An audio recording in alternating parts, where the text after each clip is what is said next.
우리에게 주시는 하나님의 말씀은 에베소서 4장 5절 말씀입니다. 에베소서 4장 5절 말씀 한 절만 같이 한 목소리로 봉독하겠습니다. 주도 한 분이시요 믿음도 하나요 세례도 하나요. 오늘 본문 5절 말씀에서 사도 바울은 주도 한 분이시요 믿음도 하나요 세례도 하나요 라고 말씀하고 있습니다. 우린 지난 시간에 주도 한 분이시오 라고 하는 내용을 살펴보았습니다. 그리고 오늘은 믿음도 하나요 세례도 하나요 라고 하는 말씀을 살펴보려고 하는 것입니다. 사도 바울은 여기서 믿음은 하나요 라고 말합니다. 그럼 사도 바울이 여기서 이야기하고 있는 믿음은 구체적으로 어떤 믿음을 말하고 있는 것일까요? 먼저 우리가 생각해야 하는 것은 이 믿음이 개인적이거나 주관적인 믿음이 될 수 없다는 것입니다. 왜냐하면 개인적인 믿음의 체험이나 주관적인 믿음의 체험은 결코 통일될 수 없으며 하나일 수 없기 때문입니다. 개인적인 체험은 개인마다 서로 다를 수밖에 없습니다. 그렇지 않습니까? 서로 동의할 수 없는 믿음이고 서로에게 각기 다르게 적용되는 믿음이라면 그 믿음은 결코 하나가 될 수 없습니다. 그렇다면 사도 바울이 믿음이 하나라고 이야기하는 이것은 도대체 어떤 믿음을 말하는 것일까요? 그것은 죄와 허물로 죽은 인간을 구원에 이르게 하는 구원의 방편인 복음, 믿음으로써 얻게 된다는 바로 그 믿음을 말하는 것입니다. 저와 여러분을 구원에 이르게 하는 그 믿음은 오직 하나라는 거예요.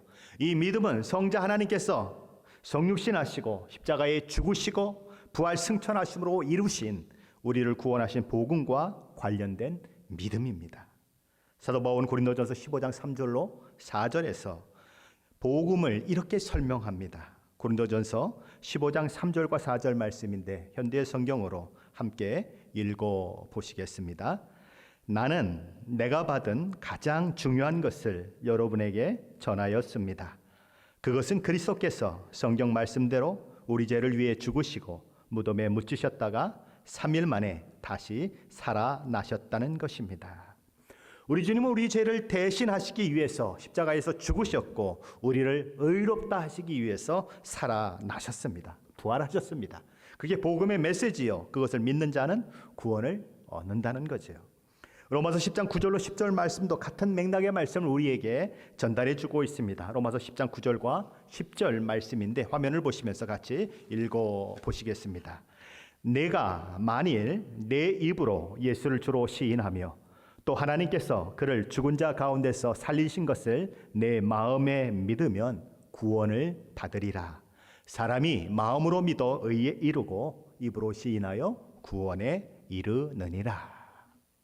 천년 전에 태어난 사람이나 오늘 태어난 사람이나 앞으로 천년 후에 태어난 사람이나 그들을 구원하는 믿음은 오직 하나, 십자가 복음뿐입니다.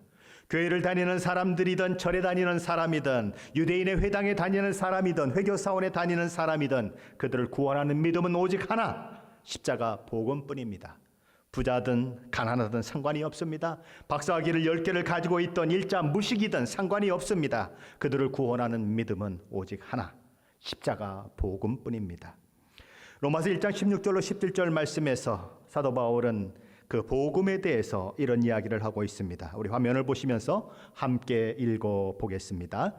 내가 복음을 부끄러워하지 아니하노니 이 복음은 모든 믿는 자에게 구원을 주시는 하나님의 능력이 됨이라.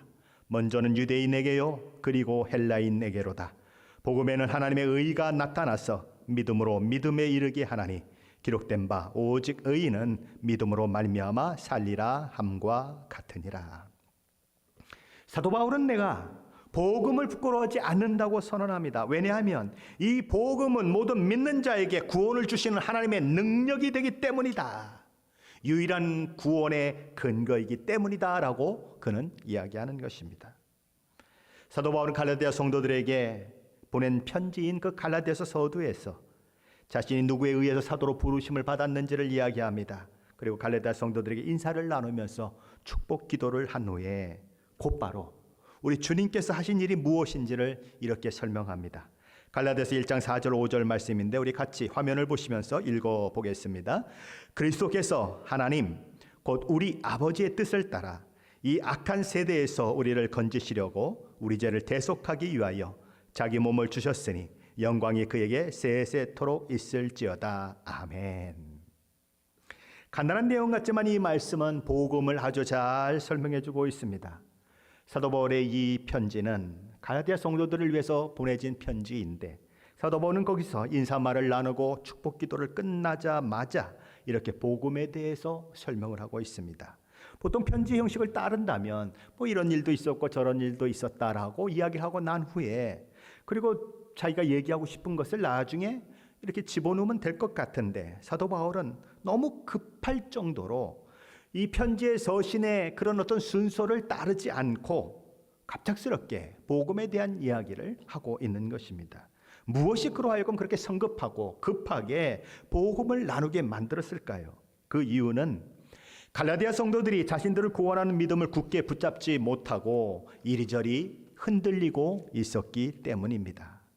왜 그들은 그렇게 잘 붙잡고 있었던 구원하는 믿음에 대해서 딴 생각을 하며 혼돈 가운데 빠져들었을까요? 그들은 오직 예수 그리스도의 십자가 대속의 은혜로만 구원에 이른다고 하는 사도 바울의 가르침을 받았던 사람들입니다. 그리고 그 가르침대로 자신들이 예수 그리스도의 십자가 복음을 듣고 믿었기 때문에 자신들은 구원받은 사람들이요 천국 백성이 된 사람들이라고 그렇게 굳게 믿고 있었던 사람들입니다. 그런데 예루살렘에서 어떤 사람들이 그곳에 오게 되는 것입니다. 그러면서 그들은 이 갈라디아 성도들에게 이렇게 말하는 거죠. 바울이 믿음으로 의롭게 된다는 교리를 너희에게 전달해 준 것은 옳은 일이지만 그것은 1% 부족한 그런 복음이라고 그들은 가르친 것입니다. 유대인들이 하나님의 백성이요 선택된 민족의 표시로 할례를 행한 것처럼 너희가 할례를 행할 때에 그럴 때에 너희는 100% 진짜 복음을 알게 되는 것이고 그리고 너희는 진짜 구원에 이르게 되는 것이다 라고 그들에게 가르친 것입니다. 하지만 그것은 믿음으로만 구원을 얻는 것을 부정하는 그런 가르침인 것입니다. 거기에 다른 것을 덧붙인 거짓 가르침인 것입니다.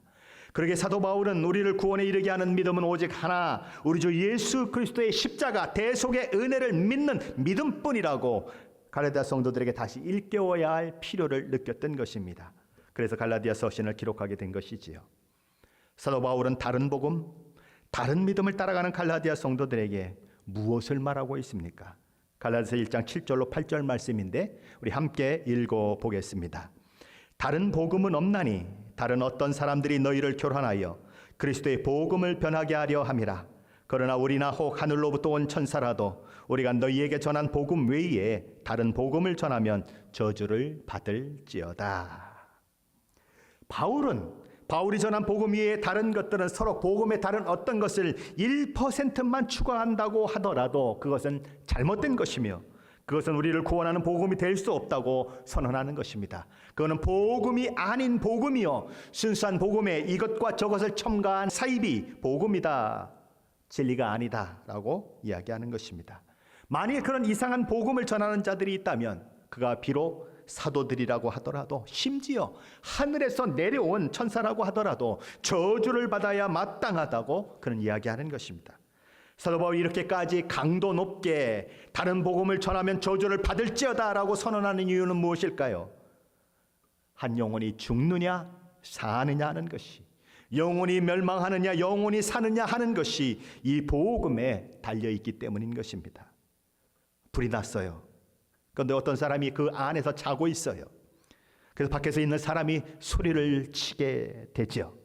그런데 그 사람이 만약에 불이야 불이야 불이야 이렇게 소리 지른다면 그가 그 구원의 소식을 들을 수 있을까요? 불이 났다는 것을 알 수 있을까요? 알 방법이 없는 것입니다. 그를 죽음에서 살려내려면 큰 소리로 외쳐야 하는 것입니다. 불이야 라고 외쳐야 하는 거예요. 그게 사도 바울의 마음인 것입니다. 십자가는 유일한 구원의 메시지를 담고 있습니다. 십자가를 통한 구원의 메시지는 한 영혼을 구원해내는 그런 놀라운 구원의 메시지인 것입니다. 이 복음은 사람에게서 난 것도 아니요 사람으로 말미암은 것도 아니요 오직 예수 그리스도와 예수 그리스도를 십자가에 죽게 하시고 부활 승천케 하신 하나님 아버지로 말미암아 되어진 유일한 구원의 복음인 것입니다. 마틴 루터에 의해서 촉발된 종교개혁은 오직 의인은 믿음으로 말미암아 살리라는 복음이 제자리를 찾도록 만든 그런 의미에서 복음 아닌 복음을 참 복음으로 돌아가게 한 종교개혁이라고 할 수 있습니다. 지금은 바티칸 대성전이라고 불리우는 성 베드로 성당은 실로 엄청난 건물입니다. 천문학적 건축 비용이 들어간 그런 건물이에요. 종교개혁 당시의 교황이었던 레오 10세는 성 베드로 성당 건물을 완공해야 하는데 거기에 들어가는 수많은 재료들 그리고 수많은 인부들 그들을 감당해야 할 만한 공사비가 없었던 것입니다. 돈은 턱없이 부족한데 해야 할 일은 너무너무 많고 어떻게 하면 이 문제를 해결할 수 있을까? 그래서 그는 면죄부를 팔기로 결정을 하게 되는 것입니다. 근데 이 면죄부를 파는 그 판매 총책임자가 누구였냐면 도미니카 교구의 탁발 수도사인 요하네스 테첼이라고 하는 사람이었습니다. 그는 이 면죄부 판매 책임자였죠. 테첼은 면죄부 판매를 통해서 엄청난 자금을 끌어모으는데 아주 탁월한 능력을 발휘했습니다. 그는 뭐라고 얘기하면서 이 면죄부를 팔았을까요? 그는 가는 곳마다 면죄부를 사면 살아있는 사람은 즉시 죄를 용서받을 것이요 연옥에 있는 자는 그 은하가 헝금한 속에 떨어져 소리가 나는 순간 곧 천국으로 올라간다고 그렇게 이야기를 했습니다. 생각해 보십시오. 돈만 집어넣으면 내가 천국에 갈 수가 있습니다. 이미 죽은 사람도 연옥에 있는 사람도 돈이 들어가면 땡강 소리가 나면 천국으로 들림받을 수 있습니다. 그러니 얼마나 이 메시지가 인기가 있었겠습니까? 너도 나도 이 면죄부를 사겠다고 달려들었고 그야말로 면죄부를 판매하는 것은 대박을 친 것입니다. 이런 모든 사실을 알고 있었던 마틴 루터는 1517년 10월 31일 95개의 공개 토론을 요청하는 오늘날로 말하면 대자보를 비텐베르크 대학 성당 정문에 못질에서 붙여 놓았습니다. 그 당시에는 매주 금요일마다 신학자들이 모여서 신학적 문제에 대해서 토의를 하고 있었기 때문에 마틴 루터는 이 면죄부 판매에 대한 그 문제를 공론화해서 공개적인 토론에 붙이고자 했던 것입니다. 그 내용들은 어떤 내용들이었을까요? 제가 몇 가지만 말씀을 드려보겠습니다. 첫 번째, 우리들은 주님이시며 선생이신 그리스도께서 회개하라고 말씀하셨는데 이는 신자들의 전 생애가 참회가 되어야 한다는 것을 의미한다. 둘째, 이 말씀은 고해성사, 즉 사제들이 집행함으로 시행되는 죄의 자복과 사면으로 이해돼서는 안 된다. 여섯 번째, 교황은 하나님께서 죄를 사하셨다는 것을 선언하거나 혹은 시인하는 이 외에는 어떤 죄든지 사할 능력이 없다. 27번째, 연복의 안에 던진 돈이 딸강 소리를 내자마자 영혼이 연옥에서 벗어나 나온다고 말하는 것은 인간의 학설을 설교하는 것이다. 28번째, 돈이 연복의 안에서 딸랑 소리를 낼 때에 이득과 탐욕이 증가한다는 것은 틀림없는 사실이다. 무슨 얘기죠? 연복에 딸랑 소리가 났을 때에 연옥에 있는 사람이 천국으로 올라간다고 하면서 면죄부를 파는 것은 인간이 이득을 보려고 하는 것이고 탐욕을 부린 그런 인간의 생각에 불과한 것이다 라고 얘기하는 것입니다. 62번째, 교회의 참된 보화는 하나님의 영광과 은총의 거룩한 복음이다. 자, 이런 대자보를 붙여놨습니다. 그래서 토론이 이루어지길 바랬고 그것을 통해서 무엇이 잘못된가를 확인하려고 했던 것입니다. 그러나 마틴 루터가 이렇게 토론에 붙이려고 했던 이 모든 생각들은 자기 생각대로 되어지지 않습니다. 아무도 토론을 하거나 아무도 논쟁에 참여하지 않았기 때문에 그렇습니다. 왜 그랬을까요? 비텐베르크 대학의 교수 학생들은 그 문제에 대해서 마틴 루터와 똑같은 생각을 가지고 있었습니다. 그러니 토론할 필요도 없었고 또 논쟁할 필요도 없었던 것입니다. 그래서 95개조 반박문이 공개된 지 2주 만에 그것이 복사되고 번역되어서 전 독일에 알려졌을 뿐만 아니라 혜성같이 등장한 금속 활자 인쇄술로 인해서 4주 만에 전 유럽 전역에 순식간에 퍼져나가게 되는 것입니다. 마치 갑자기 핵폭탄이 터져버린 것처럼 로마 교황청을 향해 종교개혁이라고 하는 큰 폭탄이 던져졌고 그리고 터져버린 것입니다. 오직 믿음으로만 의롭게 된다는 루터의 위대한 메시지는 그렇게 종교개혁의 시발점이 되었습니다. 오직 의인은 믿음으로 말미암아 살리라. 우리가 죄사함 받고 구원에 이르게 하는 믿음은 오직 하나입니다. 기독교의 복음의 핵심은 하나님께서 우리의 죄를 예수 그리스도께 돌리셨다는 것입니다. 베드로전서 2장 24절 말씀입니다. 우리 화면을 보시면서 현대인의 성경으로 같이 읽어보겠습니다. 그리스도께서 몸소 우리 죄를 지시고 십자가에 달려 죽으심으로 우리는 죄에 대하여 죽고 의를 위해 살 수 있게 되었습니다.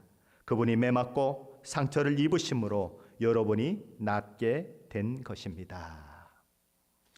하나님께서는 우리의 죄는 예수 그리스도께서 십자가에서 담당하도록 하셨습니다. 그리고 그분이 하나님 앞에 순종한 것, 그분이 하나님 앞에 완전히 순종해서 의로운 자라 인정받은 그것은 우리가 덧입도록 하셨습니다. 그래서 우리는 죄를 용서받고 온전한 순종을 드리지도 못하는데도 불구하고 의롭다 칭함을 받는 그 일이 우리에게 일어난 것입니다. 예수는 우리가 범죄한 것 때문에 내줌이 되고 또한 우리를 의롭다 하시기 위하여 살아나셨다고 로마서 4장 25절 말씀은 이야기합니다. 예수 그리스도의 십자가 죽으심과 부활을 내용으로 하는 복음이 저와 여러분을 구원하는 믿음의 요소인 것입니다. 저와 여러분을 구원하는 믿음은 오직 하나, 십자가 복음인 것입니다. 사도 바울은 이제 성도의 하나됨의 6번째 근거로 세례도 하나요라는 말씀을 제시합니다. 오늘날 사람들은 세례 형식을 가지고 의견이 분분합니다. 장로교회에서는 세례를 베풀 때 머리에 물만 살짝 뿌립니다. 침례교회에서는 침례만이 올바른 성례라고 그렇게 가르칩니다. 침례는 침례받는 사람을 물속에 완전히 잠기게 한 후에 물 밖으로 그렇게 나오게 하는 것입니다.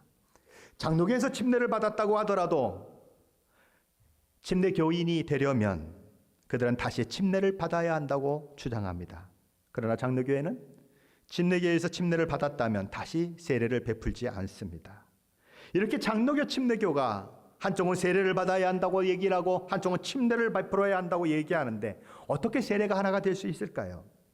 어떤 분들은 세례를 중생의 수단으로 가르치는 이들도 있습니다. 그들은 세례를 통해서 새 생명을 얻으며 중생하게 된다고 가르칩니다. 그래서 그들은 세례를 베푼 후에는 이렇게 말해요. 이 사람은 이제 중생했습니다.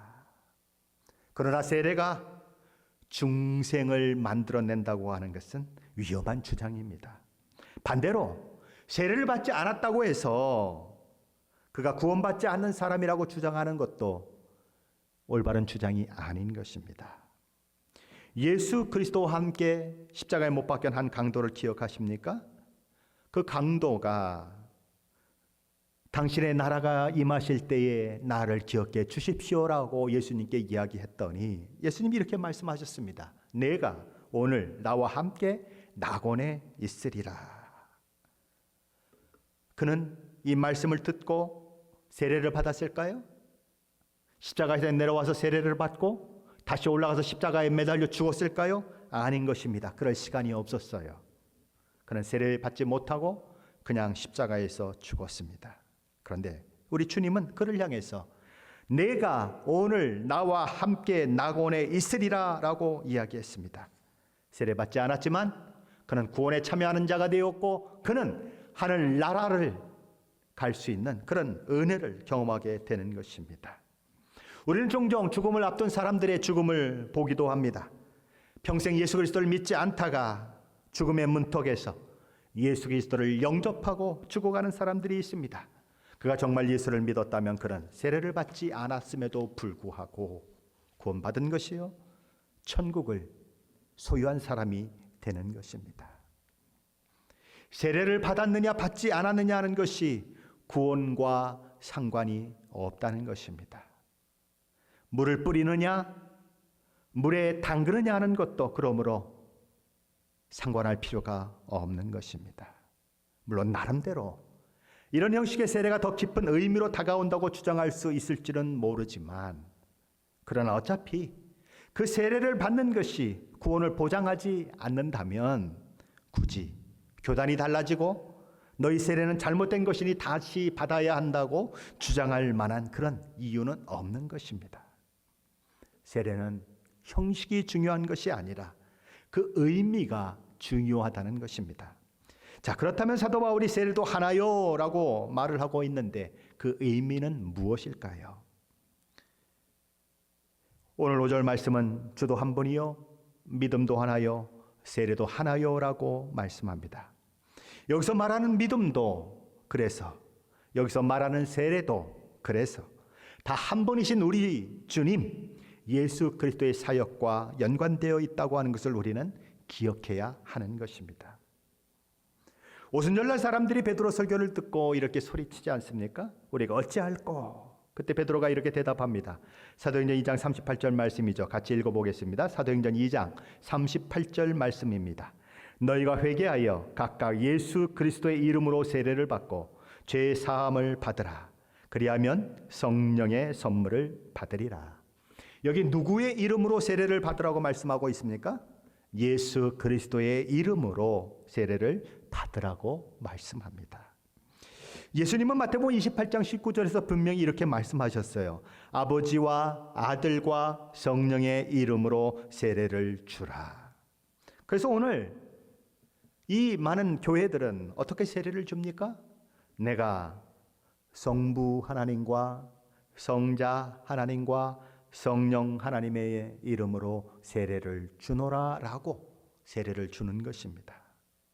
그런데 왜 여기 사도행전 2장 38절에서는 그 성부 하나님이 성령 하나님이 전혀 언급되지 않고 다만 예수 그리스도의 이름으로 세례를 받으라고 말씀하고 있을까요? 사도행전 19장에도 이런 얘기가 나옵니다. 바울이 에베소 지역을 방문했을 때에 어떤 제자들을 만나게 됩니다. 바울은 그들에게 묻죠. 너희가 믿을 때 성령을 받았느냐? 우리는 성령이 계심도 듣지 못했습니다. 사도 바울이 다시 묻습니다. 그러면 너희가 무슨 세례를 받았느냐? 요한의 세례입니다. 그러자 사도 바울은 그들에게 말합니다.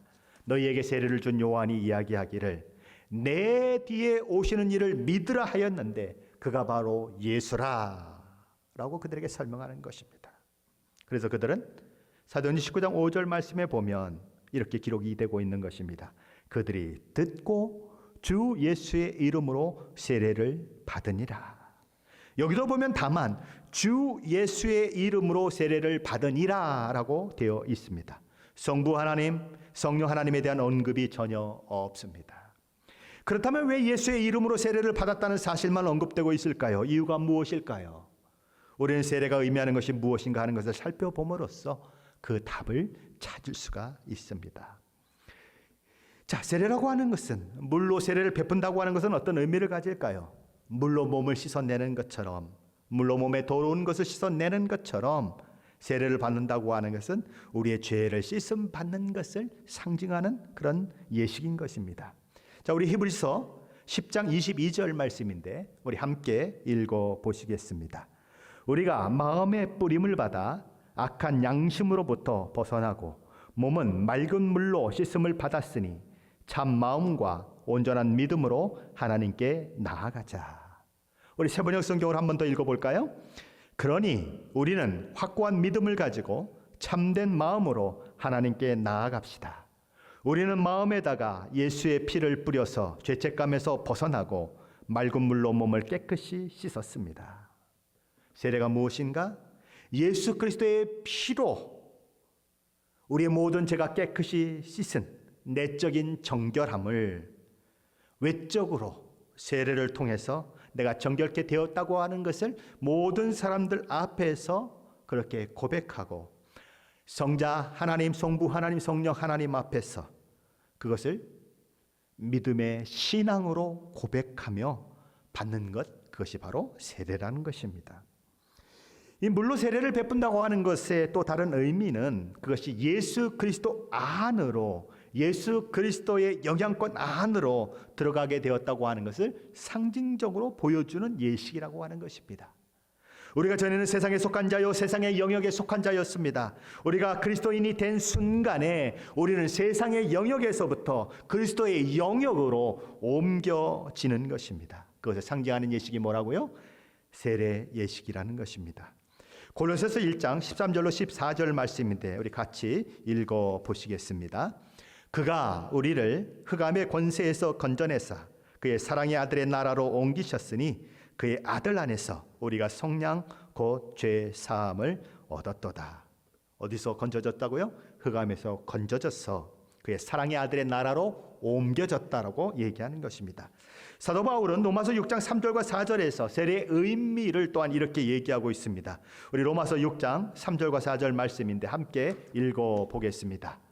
무릇 그리스도 예수와 합하여 세례를 받은 우리는 그의 죽으심과 합하여 세례를 받은 줄을 알지 못하느냐. 그러므로 우리가 그의 죽으심과 합하여 세례를 받음으로 그와 함께 장사되었나니 이는 아버지의 영광으로 말미암아 그리스도를 죽은 자 가운데서 살리심과 같이 우리로 또한 생명 가운데서 행하게 하려 함이라. 자, 우리가 분명 성부와 성자와 성령 하나님의 이름으로 세례를 베풀고 또한 세례를 받지만 여기 여러 성경에서 세례를 예수 그리스도에게만 한정시키는 것과 같은 기록이 나오고 있는 것은 우리의 제사함을 받는 것도 어둠의 나라의 백성에서 하나님 나라의 백성으로 옮겨지는 것도 다 그리스도 안에서 그리스도와 연합하여 그리고 그리스도를 통하여 이루어지는 것이기 때문입니다. 우리는 그리스도 안에서 십자가에서 옛사람이 죽은 자들이에요. 우리는 그리스도 안에서 주께서 부활하신 것 같이 새 사람으로 살아난 사람들인 것입니다.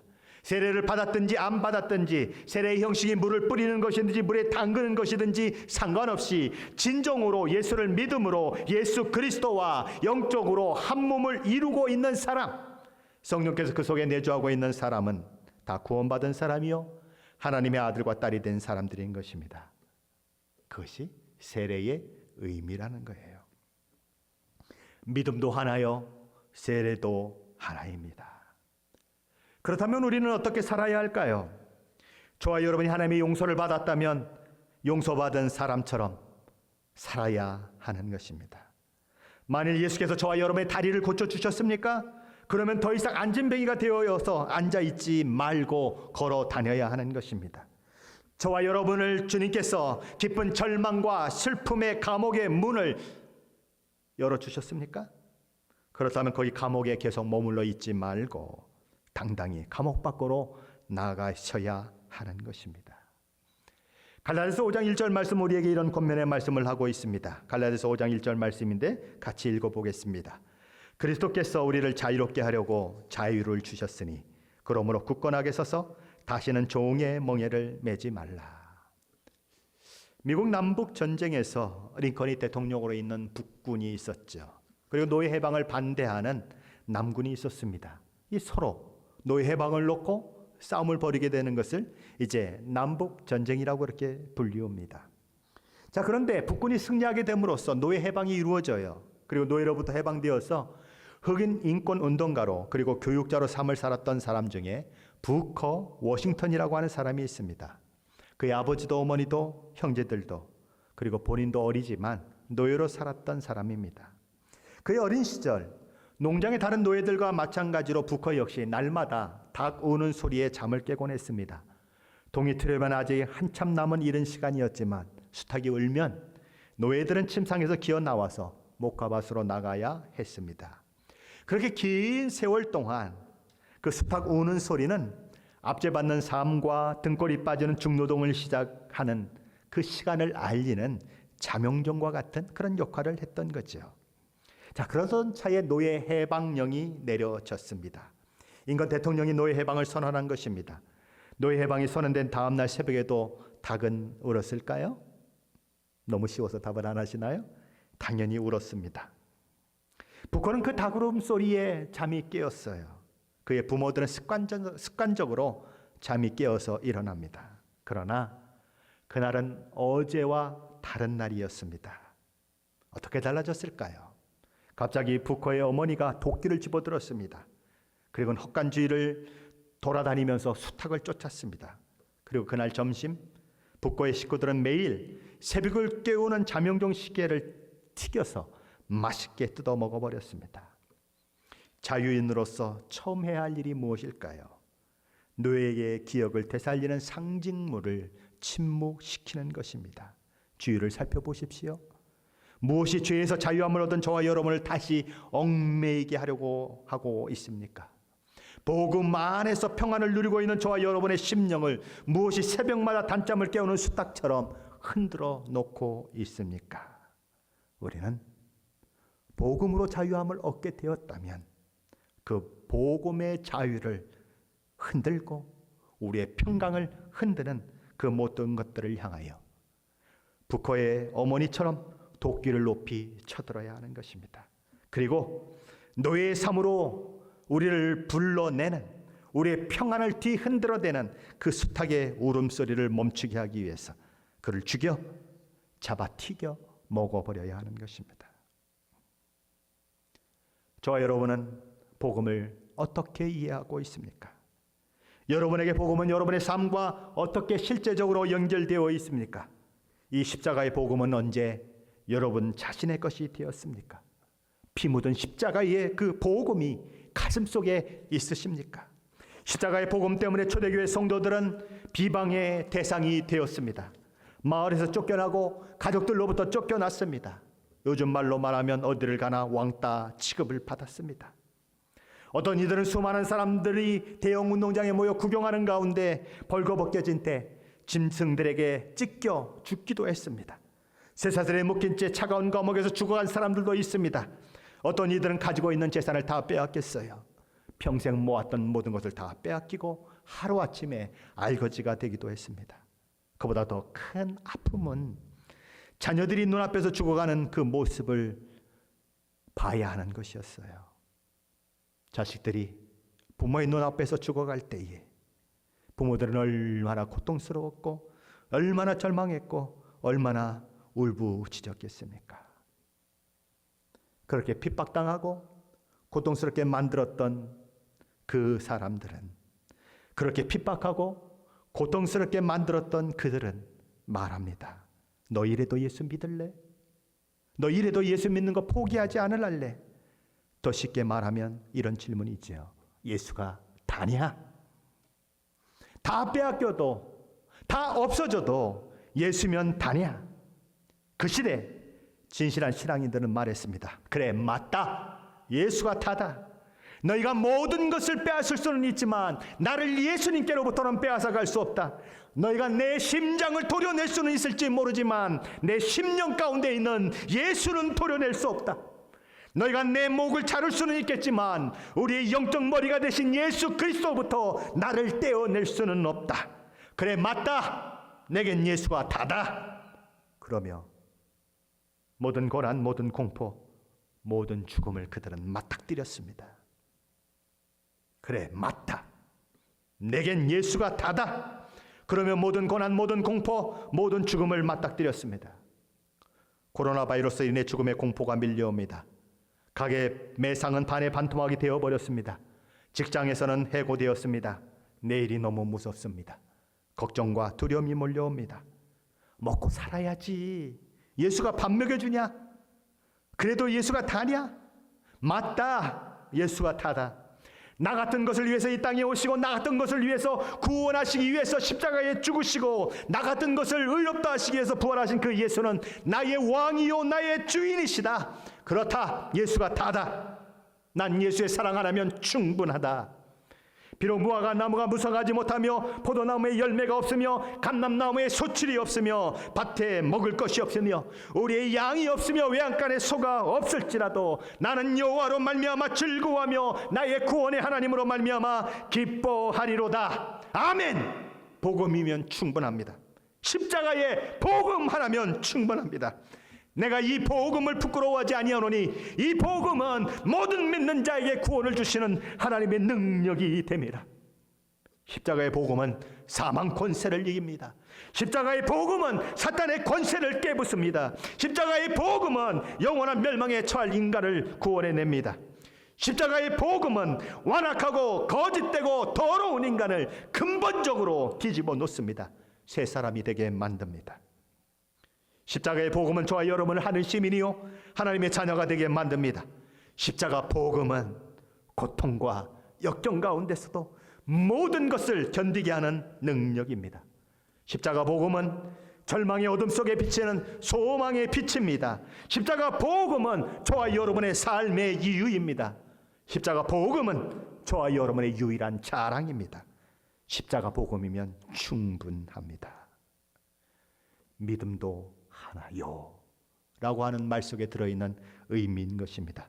주도 한 분이시요 믿음도 하나요 세례도 하나입니다. 우리는 한 주님을 모시고 있고 한 믿음을 가지고 있으며 한 세례를 받은 사람들인 것입니다. 그리스도 안에서 한 몸을 이룬 사람들인 것입니다. 이 모든 사실을 마음에 기억하심으로 날마다 성령의 하나 되게 하심을 힘써 지켜내시는 저와 여러분이 되시기를 우리 주 예수 그리스도의 이름으로 간절히 축원합니다. 기도하겠습니다.